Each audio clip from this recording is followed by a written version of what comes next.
I've been single my entire life. I'm going to be turning 42 in August, and I've never had anybody love me or desire me or want to be with me. Hello everyone and welcome back.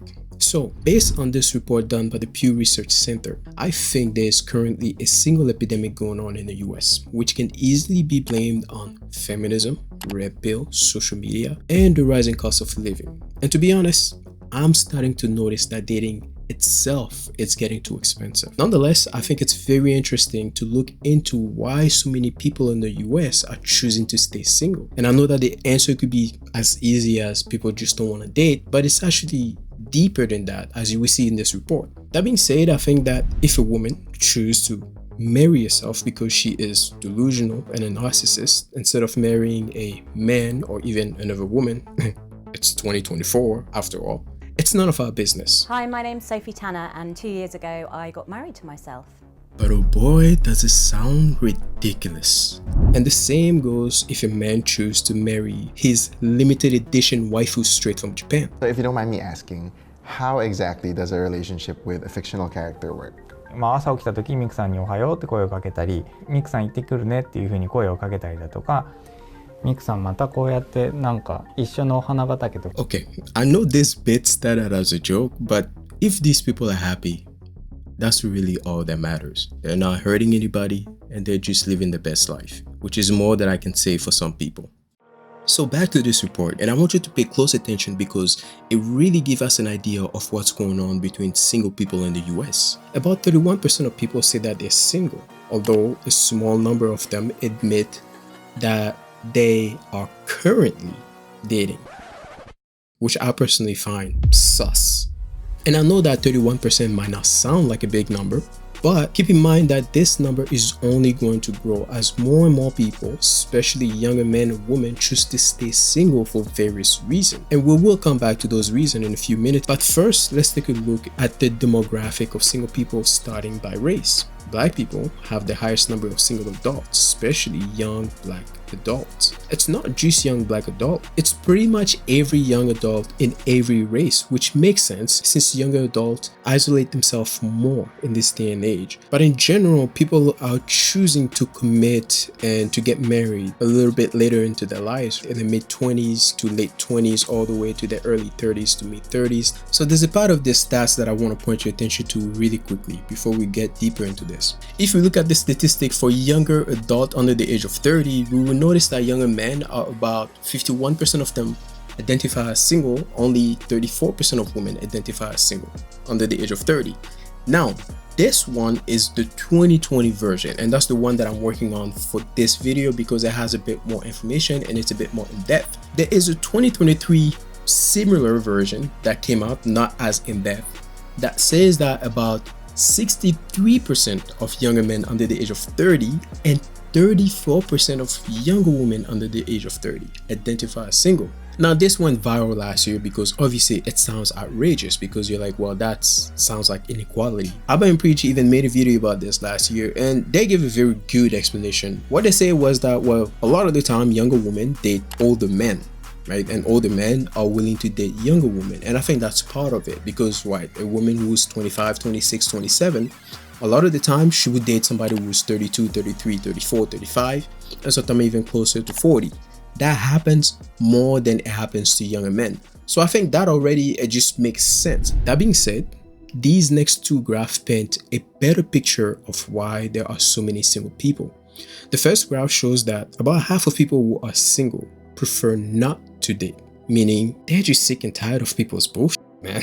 Like, that's just what it is, really. They're tired of the ghosting, they're tired of the cheating, the lying, the leeching, the gaslighting, and all of the terrible experiences that comes with dating someone who seems to be a good person at first. And if it sounds as if I speak from personal experience, that's because I am. Now, from the other half of single people, the ones who are open to date, i.e. the delusional one, that's me, by the way, I'm in that group for sure.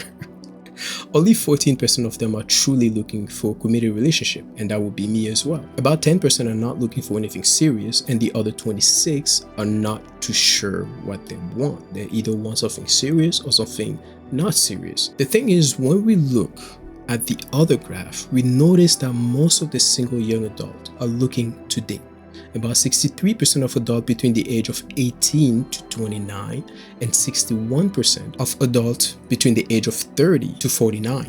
So we could conclude that overall, both men and women between the age of 18 to 39 years old, or we could say even between the age of 18 to 49 years old, are looking for someone. They're open to date. The only demographic with the strongest leave me alone attitude are single women over the age of 40. Many of them are either divorced or widowed, and even the ones who never married before are still very adamant on keeping the status unchanged. Now, a few minutes ago, I said that we would talk about why people are choosing to be single. What are those reasons? So this is the graph that gives us a bit more detail on the matter. The biggest reason why many adults choose to stay single is because they have more important priorities at the moment. They prioritize what I can only assume is their career or end school, which makes sense when you take into account how expensive everything is in this day and age. Another popular reason why many people choose to stay single is that they enjoy being single. Less stress, less headache, and more freedom, baby. Like, who would not want more freedom? Something that I personally can understand even if I'm not single, but I see where they're coming from. Now, there's also the fact that many people are just busy because of the rising cost of living. Some people have to have 2 jobs, but there's also distractions, let's be honest. And with all of that combined, I think many people prefer not to invest their time, money, emotions into something that is not guaranteed to last. Kind of like most of Netflix original shows these days. But what breaks my heart the most are the people who say that they are single because they have not had much luck in the past, which I can relate to. And I'm sure some of you guys do as well. The worst ones are people who feel like no one would be interested in them, and that makes me feel for them. So overall, we can see that even though many young adults are looking to date and be in a relationship, only a very small amount of them are really looking for a committed relationship, which makes things very complicated for them because the pool of people who are looking to commit is very small. And that also makes it very awkward for the other people who just want to have fun. I think that's one of the biggest issues when it comes to dating right now. People are not on the same page. Also, I think because of the rising cost of living and the endless amount of distraction that we have in our daily lives, people have simply prioritized other things, and that's understandable. Given that dating and being in a committed relationships comes with emotional, financial, and time investment, but also a lot of risks. In this day and age, it comes with way too many risks. I'm currently in a relationship, but I've been single as well. I understand where they're coming from, but I've also shared the logic.